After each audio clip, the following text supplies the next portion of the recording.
Buenas tardes, chicas. Espero que estén muy bien. Vamos a comenzar el día de hoy con la presentación. Nada más déjenme checo.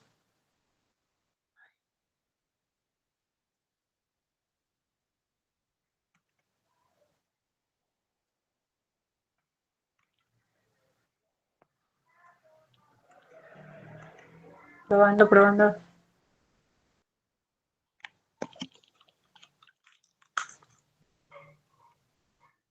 Probando, probando.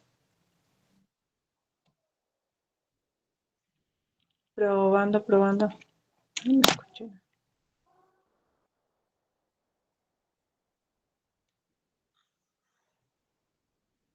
Probando, probando.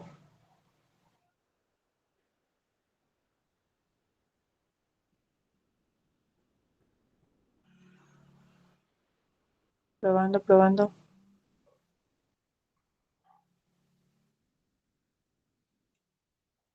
Bueno, espero no haya problemas en el audio. Lo que ocurre es que ahorita me suena súper raro, pero espera, confiaré, ¿no?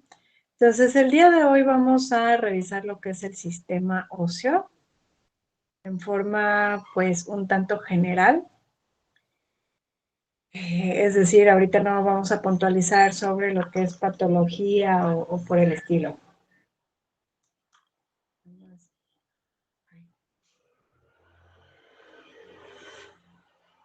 Entonces, el sistema óseo lo que tiene de característico es que, ay, permítanme, es que el audio me está haciendo interferencia.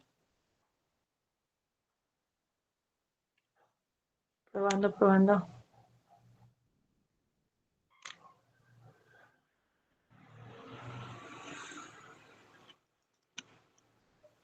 Se cayó.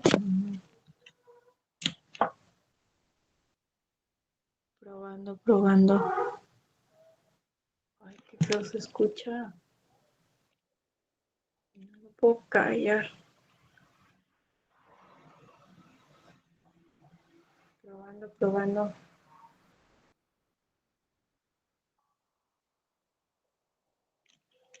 Probando, probando.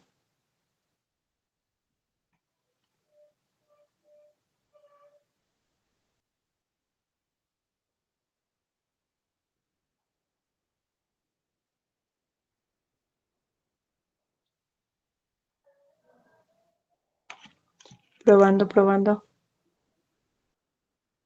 Ay, le haré para callarlo.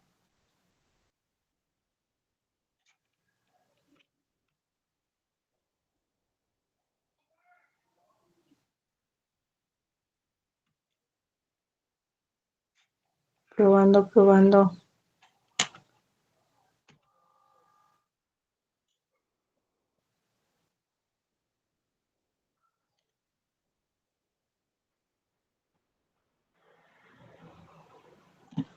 Ay, bueno, voy a intentar comenzar sin escuchar, ¿no? Aquí, que no me haga tanta interferencia el audio. Entonces, el sistema óseo es un tejido conjuntivo que está ricamente vascularizado, pero que también está ricamente inervado. Y está compuesto por una serie de laminillas de matriz osteoide, normalmente está calcificado, y estas laminillas, dependiendo cómo se estén ubicando, define si es hueso cortical o compacto o hueso trabecular o esponjoso. El hueso cortical o compacto normalmente posee una disposición concéntrica y es rígido, ¿no? Pues hasta el nombre lo está diciendo, es muy firme. Mientras que el hueso trabecular o esponjoso, pues se van acomodando las laminillas de tal forma que en sí dan un aspecto como de red. Entonces, este aspecto, pues es el que normalmente nosotros vemos como una esponjita, ¿no? Hagan de cuenta. Y dentro de las células que dan origen a este sistema óseo, son las células de la médula ósea, precisamente las células mesenquimales pluripotenciales indiferenciadas o que se conocen como stem cells, que pueden dar lugar a 5 tipos celulares diferentes. Pueden dar fibroblastos, osteoblastos, condroblastos, adipocitos y neoblastos. Ahí nada más no puse los adipocitos. Pero vienen de un mismo lugar, ¿no? Su base es una misma un mismo tipo de célula. Es decir, donde están las células mesenquimatosas y dependiendo la señal génica que reciban, se pueden formar en condroblastos, o bien en adipocito, o bien pueden dar lugar a un fibroblasto, o bien a una célula mesotelial, o a una célula endotelial, o a un osteoblasto, el cual a su vez se forma en un osteocito, que ahorita vamos a ir viendo cómo con más detalle. El osteoblasto son en sí estas células grandes, tienen un tamaño aproximado de unos 20 a 30 microgramos, entre comillas grande, ¿verdad? Tienen una forma poliédrica, pues de hecho aquí lo podemos confirmar, ahí la forma que tienen, ¿no? Y pues poseen un citoplasma basófilo, tienen su aparato de Golgi, un retículo endoplasmático rugoso, que es grande. Y estos osteoblastos emiten procesos citoplasmáticos hacia la matriz, no la matriz de la mujer, sino la matriz ósea, que comunican la red de osteocitos y osteoblastos vecinos. Y esta comunicación se da gracias a proteínas transmembrana que se conocen como las integrinas.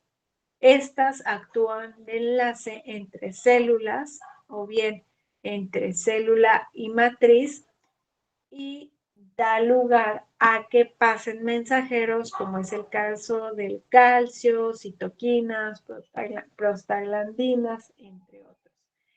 Los osteoblastos, la función que tienen es el sintetizar la matriz orgánica, o también conocida como la matriz osteoide, en un ritmo de 2 a 3 microgramos por día, y expresan una enzima característica, la fosfatasa alcalina, que permite la mineralización a un ritmo de 1 a 2 microgramos por día. Entonces, el nombre es osteoblasto, el que se encarga de ¿qué? De formar pues parte de la estructura del hueso, que confiere fortaleza. Ahora, en cuanto a alguna de las funciones que tiene, se sabe que sintetiza proteínas colágenas y no colágenas de la matriz orgánica del hueso, dirigen la disposición de las fibrillas de la matriz extracelular, también contribuyen a la mineralización de la sustancia osteoide, gracias a la fosfatasa alcalina que les mencionaba que posee. También regulan la reabsorción llevada a cabo por los osteoclastos, que ahorita les platicaré de los osteoclastos, y también sintetizan factores de crecimiento. Los osteoblastos tienen una vida media de 1 a 10 semanas. Pasado ese periodo, no es que digan adiós, hasta nunca, mundo cruel, pueden desaparecer por mecanismo de apoptosis, transformarse en células limitantes o de revestimiento, o bien se transforman en osteocitos, más o menos el 15%. Y de hecho aquí lo vemos, los osteoblastos dan lugar a los osteocitos, que cambia la forma, ¿no? Principalmente. Ahora, los osteocitos, a su vez, pues una vez que está mineralizada la matriz, les digo que los osteoblastos, lo que pasa en sí es que quedan atrapados dentro de la matriz y se transforman en osteocitos. osteoblastos, osteoclastos y células limitantes se hallan en la superficie ósea, mientras que los osteocitos están en el interior. Pero recapitulemos. Osteoblastos dan lugar a las células limitantes, nada más que se encuentran en la superficie. Los osteoblastos también dan lugar a los osteocitos, que esos se quedan en el interior. Y de hecho, los osteocitos son las células más abundantes del hueso. De hecho, están presentes 10 veces más que los osteoblastos. Tienen esta forma estrellada que bien veíamos en la imagen. Su cuerpo se sitúa en el interior de lo que se denomina lagunas, o también recibe el nombre de osteoplasma, y tiene diferentes procesos citoplasmáticos. Los osteocitos se organizan formando un circuito de células interconectadas que representan una única estructura. Entonces, dan una gran superficie de contacto en el interior hacia la superficie ósea. Y esto para asegurar, pues, que exista un aporte ideal, tanto de oxígeno como de nutrientes.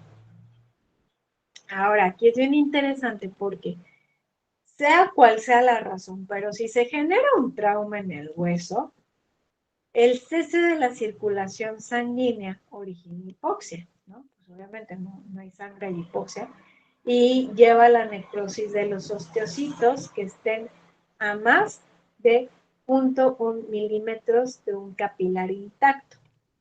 Entonces, imagínense pues lo que pasa cuando nosotros nos metemos un golpe, ¿no? O ni se diga de cuando hablamos de una fractura. Los osteocitos participan también en la síntesis y en la mineralización de la matriz osteoide, pero su función principal del osteocito es participar en el remodelado óseo.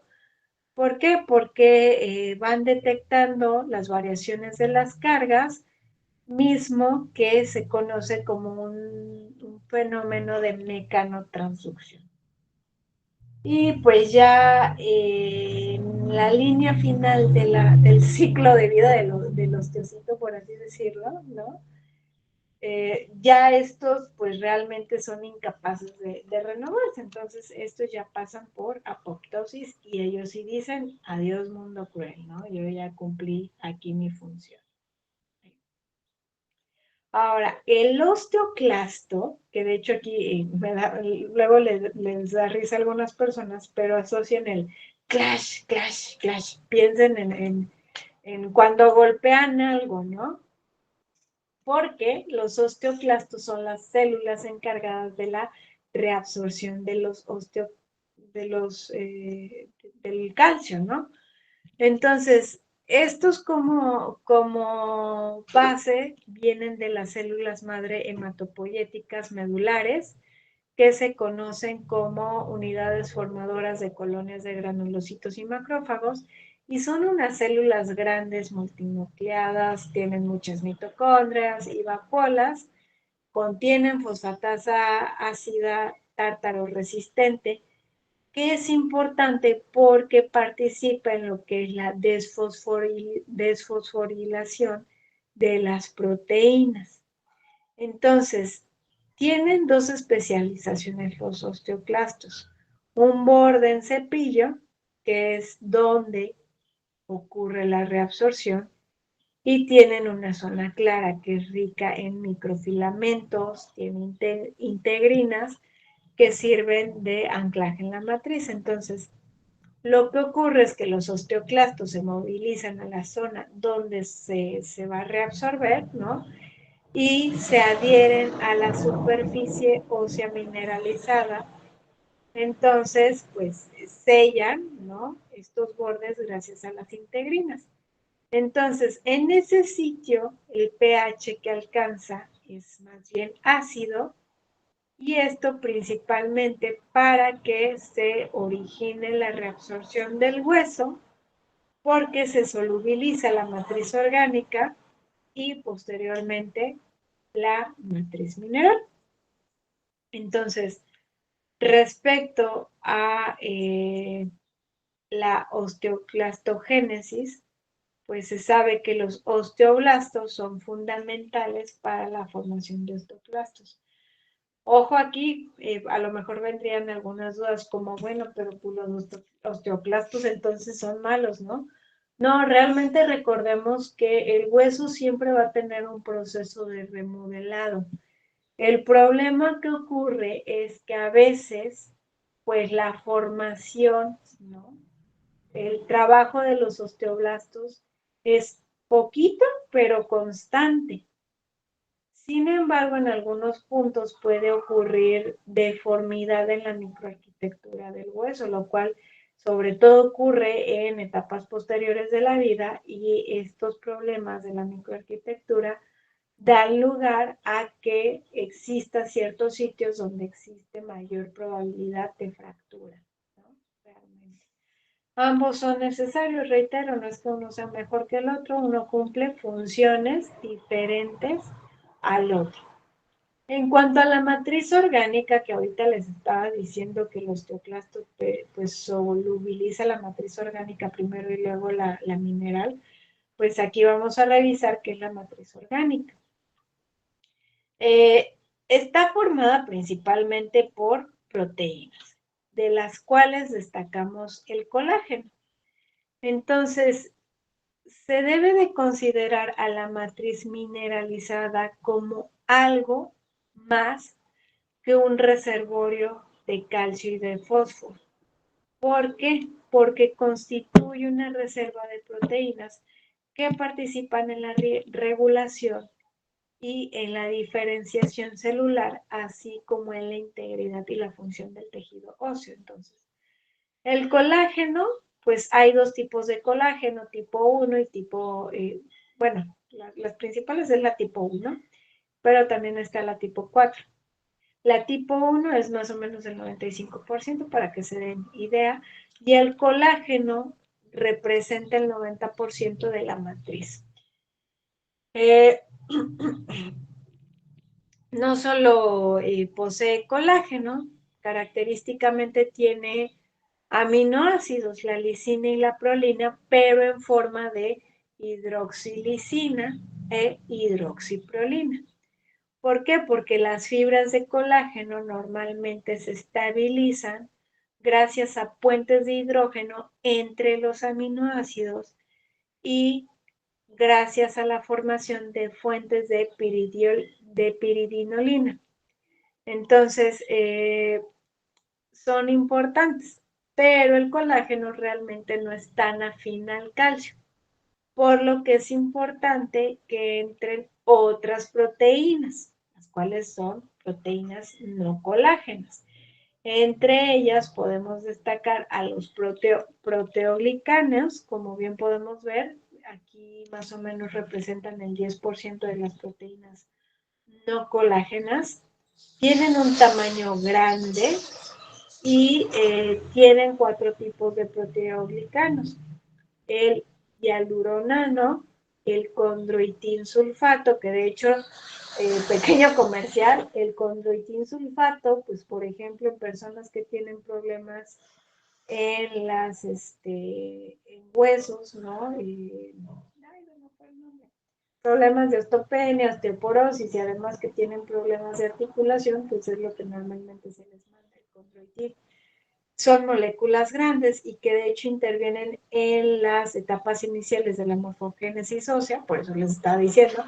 Y también está el glicano y la decorina, que aparecen en las fases siguientes de la formación. También podemos destacar a proteínas con ácido gamma carboxiglutámico, que específicamente es la osteocalcina, y la proteína de la matriz con ácido gamma carboxiglutámico. ¿Cuál es la función que tiene? Porque tiene unos nombres bien rimbombantes. Pues realmente este ácido gamma carboxiglutámico tiene el papel de ligar el calcio y gracias a la vitamina K se puede sintetizar. Ahora, la osteocalcina es una proteína de la matriz que se sintetiza gracias a los osteoblastos y a las plaquetas, pero que depende de vitaminas D y de vitamina K. Entonces, cuando hablamos de que la dieta sea deficiente de vitamina D y de vitamina K, se va a traducir en que habrá entonces problemas con este ácido gamma carboxiglutámico y la osteocalcina, ¿no? Principalmente, y pues no van a poder participar en el proceso de remodelado óseo. También hay otras glucoproteínas o glicoproteínas como es la osteonectina, la fosfatasa alcalina y proteínas con el tripéptido arginina, glicina y asparagina, que normalmente participan, ¿no?, en el proceso de la mineralización celular. Perdón. En cuanto a la fosfatasa alcalina, no se me vayan a confundir ahí, es una enzima que libera fosfato inorgánico a partir de los ésteres fosfóricos necesarios para la mineralización. Y pues las glucoproteínas, el papel que juegan es en el del remodelado y la regeneración ósea, ¿no?, principalmente. Nada más que esta secuencia específica es la que se reconoce por los osteoblastos y los osteoclastos, por eso es que es como tan puntual, ¿no? No es porque sea así piqui por ser piqui. Entonces, también tenemos otras proteínas, como proteínas procedentes del plasma y factores de crecimiento. En el caso de de las proteínas procedentes del plasma, se encuentra la albúmina y una glicoproteína que tiene el nombre de A2SH glicoproteína, que juegan un papel en lo que es la incorporación del calcio. En cuanto a los factores de crecimiento, pues son, como el nombre lo dice, ¿verdad? Intervienen más bien en lo que es la diferenciación, el crecimiento y la proliferación de las células de forma autócrina, pero también parácrina. Ahora, aquí, dentro de lo que es la fase mineral, que les decía, está la fase orgánica y la fase mineral. La fase mineral es más o menos el 65% del peso óseo y está compuesta por 3 minerales súper importantes: calcio, fosfato y carbonato, en proporciones 10, 6 y 1, en forma de pequeños cristales de hidroxiapatita, y en menor proporción también está presente el magnesio, sodio, potasio, manganeso y flúor. El plasma normalmente está sobresaturado de calcio y fósforo respecto a la hidroxiapatita, por lo que debe de haber sustancias que inhiban la mineralización total. Entonces, dentro de lo que es la regeneración, el proceso de regeneración ósea es algo muy particular del sistema óseo. ¿Por qué? Porque existe una regeneración tisular y que de hecho la regeneración tisular pues es algo, eh, digámoslo así, global, ¿no?, tras un trauma. Entonces, a diferencia de la reparación, aquí el hueso es el único tejido del organismo que se puede restituir totalmente tras una lesión. Y lo vemos, ¿no? ¿Qué pasa cuando hay una fractura? Pues muchas veces sí se valen de intervenciones que ponen clavos y demás aparatos, pero se dejan hasta que ya el hueso selló, ¿no? Entonces, ¿qué ocurre aquí y cómo se da? Pues la regeneración ósea normalmente da una respuesta en la que están involucradas los vasos sanguíneos y células de la matriz extracelular. Por eso les decía al inicio, ¿no?, que está ricamente inervado. Entonces, pues se cae una persona, viene el trauma, después del trauma se produce una respuesta inflamatoria, y un hematoma inicial. ¿Qué vamos a tener ahí? Hematiz, plaquetas, fibrina. Entonces, las células del coágulo lo que van a hacer es liberar interleucinas y factores de crecimiento para decir, hey chicos, aquí hay algo mal, ¿no? Entonces, esto lo que atrae es la migración de linfocitos, de macrófagos, precursores de osteoclastos y células mesenquimales pluripotenciales.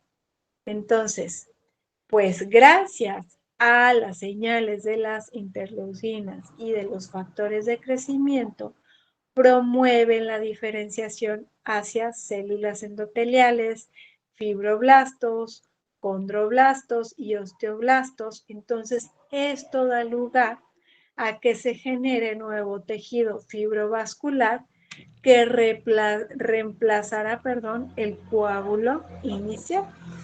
Entonces, pues esto va a dar lugar ¿a qué? A que se forme el huesito, ¿no? Y aquí podemos destacar que hay diferentes interacciones entre factores de crecimiento, hormonas, entre otros. Algo fundamental, pues, es que existe un adecuado aporte vascular, una adecuada síntesis proteica y una adecuada mineralización, porque de lo contrario esto no se puede dar. ¿Qué pasa en el adulto mayor? Pues muchas veces el aporte vascular no es el ideal, sobre todo pongámoslo en el contexto de un paciente que tiene problemas renales y se fractura. Pues imagínense el tiempo que le va a tomar superar. Entonces, también hablando un poquito ahí de ahorita que les decía del componente mineral, pues más o menos el 99% del calcio corporal, adivinen dónde se encuentra.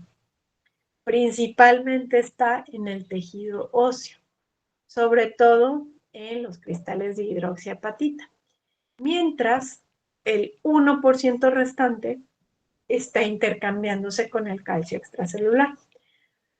Entonces, ese 1% que está ahí circulando, pues de ese 1%, el 50% circula unido a proteínas, sobre todo a la albúmina. Y el calcio libre, el que no está unido a la albúmina, es el que está bajo control del efecto hormonal. Es decir, si de pronto se detecta un nivel bajo de calcio, va a llevar a cabo o va a estimular ciertas respuestas hormonales. En cuanto al fósforo, pues normalmente lo tenemos en forma de fosfato, aproximadamente un 85%, y el resto pues está en el compartimento extra e intracelular. Y solo el 12% se encuentra unido a proteínas. Mientras que del magnesio, aquí ya es un poquito más amigable, el 50% del magnesio está en lo que es la fase mineral y el otro pues está igual intercambiándose con iones del líquido extracelular. Entonces, el magnesio intracelular es necesario junto con el fosfato para diferentes funciones celulares, ¿no? Puede ser un cofactor, puede ser un estabilizador, participar en otras funciones metabólicas, etc. Aquí, hasta este punto, pues hemos hablado únicamente de lo que es el hueso, el huesito, ¿no? Les digo que tiene pues un proceso de remodelado, pero también entran en juego otros factores que no están pues, propiamente ubicados en lo que es el hueso, como es el caso del efecto de la hormona paratiroidea, que es una proteína de 84 aminoácidos que se sintetiza y se secreta gracias a las glándulas paratiroides, por eso el nombre. Normalmente se almacena en vesículas para cuando sea necesario liberarlas. El principal regulador de la secreción de paratormona u hormona paratiroidea es la concentración del calcio en sangre. En un estado fisiológico estable, pues normalmente, ¿qué pasa? Ante una cantidad ligera de calcio se secreta paratormona para ejercer sus efectos necesarios. También la paratormona juega un papel regulador en los niveles de calcitriol, sobre todo porque los disminuyen por dos mecanismos de acción. Inhibe la 1-alfa-hidroxilasa y estimula la, ay, no me acuerdo, pero era otra hidroxilasa, creo que la 2,4-hidroxilasa. Bueno, aquí nada más, no es como que se lo sepan puntualmente, ¿verdad? Solo que sepan que regulan los niveles de calcitriol, sobre todo disminuyéndolos por dos vías. En cuanto a lo que es alguna de las acciones de, perdón, de la paratormona, pues podemos decir que actúa a diferentes niveles, principalmente. ¿Por qué? Porque a nivel renal estimula la reabsorción de calcio, sobre todo en el túbulo contorneado distal y el túbulo colector. Ahí más o menos se va a reabsorber el 30% del calcio. A su vez, activa los canales epiteliales de calcio y la bomba de calcio de membrana plasmática de forma directa como indirecta. También va a tener un efecto de inhibición en la reabsorción de fosfato, sobre todo a nivel tubular. Estimula la síntesis del calcitriol, sobre todo a nivel del túbulo proximal. Y a nivel óseo, por ejemplo, los osteoclastos, recuérdense, son los que se encargan de la reabsorción, no tienen un receptor para la paratormona. Más bien la paratormona actúa sobre el osteoblasto, induce la liberación de un ligando y de factores estimulantes y a su vez disminuye la producción de osteoprotegerina. Entonces, esto genera que se estimule la conversión del precursor de osteoclasto en osteoclastos, que son, les digo, los responsables de la reabsorción de la matriz ósea. Y a nivel intestinal, pues la paratormona favorece la absorción de calcio, pero también de fósforo en la dieta a través del efecto directo de la vitamina D, ¿no? Principalmente en el enterocito.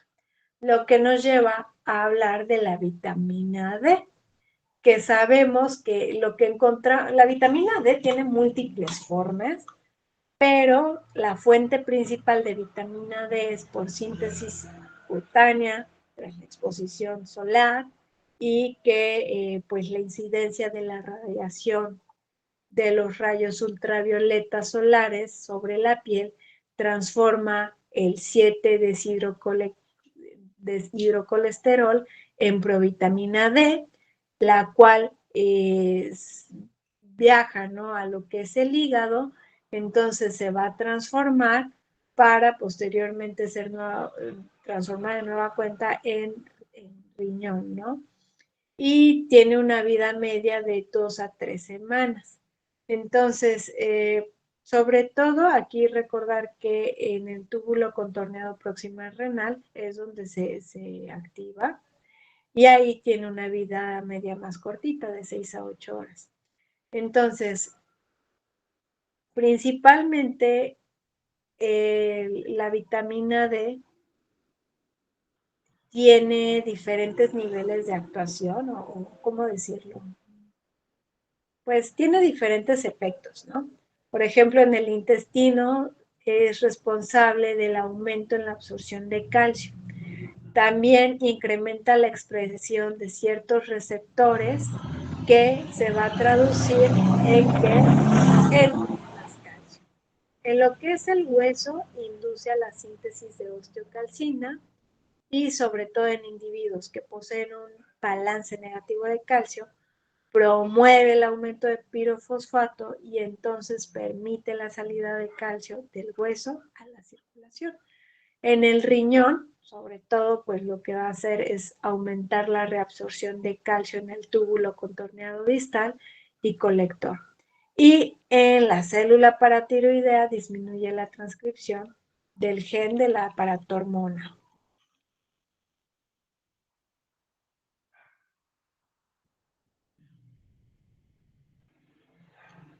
Aquí, perdón, hasta ahorita me estoy dando cuenta que no se los puse bien. Denme un segundito para cargarlo.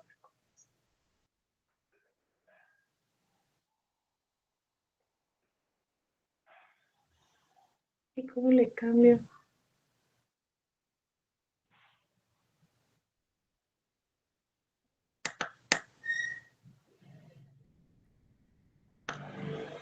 Aquí.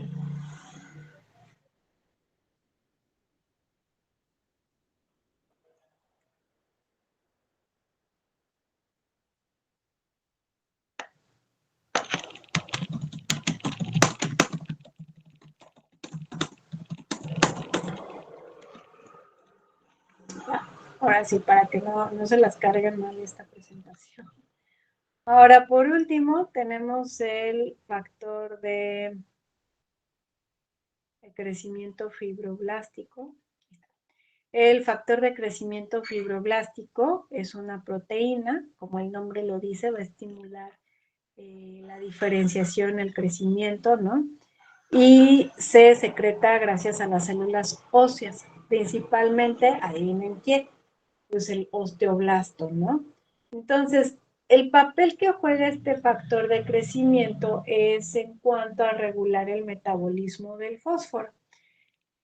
Eh, Principalmente tiene acción a nivel renal porque disminuye la reabsorción tubular de fosfato a nivel del túbulo proximal. Entonces aumenta la excreción urinaria de fósforo mediante la inhibición de la expresión de algunos cotransportadores específicos. Y en la glándula paratiroidea también disminuye la síntesis y la secreción de la paratormona. Entonces, cuando hablamos del hueso, hablamos de estos componentes que son bastante importantes, ¿no? Los osteoblastos, los osteocitos, los osteoclastos, la matriz orgánica, la matriz, la fase orgánica, la fase mineral. También es hablar del papel de la paratormona, de la vitamina D y del factor del crecimiento fibroblástico. El hueso se puede regenerar, sin embargo,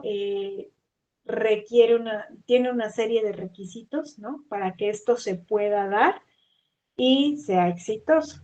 Entonces, es chiquito, ahorita lo vimos chiquito, y sobre todo porque, pues bueno, es entender el funcionamiento. Quedaría el cuestionario, reitero, ya para el último fin de semana, van a ser preguntas chiquitas del sistema óseo, del sistema inmunológico que nos queda y no recuerdo cuál es el otro tema pendiente, pero ya casi acabamos, chicas. Nos vemos la siguiente semana, que estén muy bien.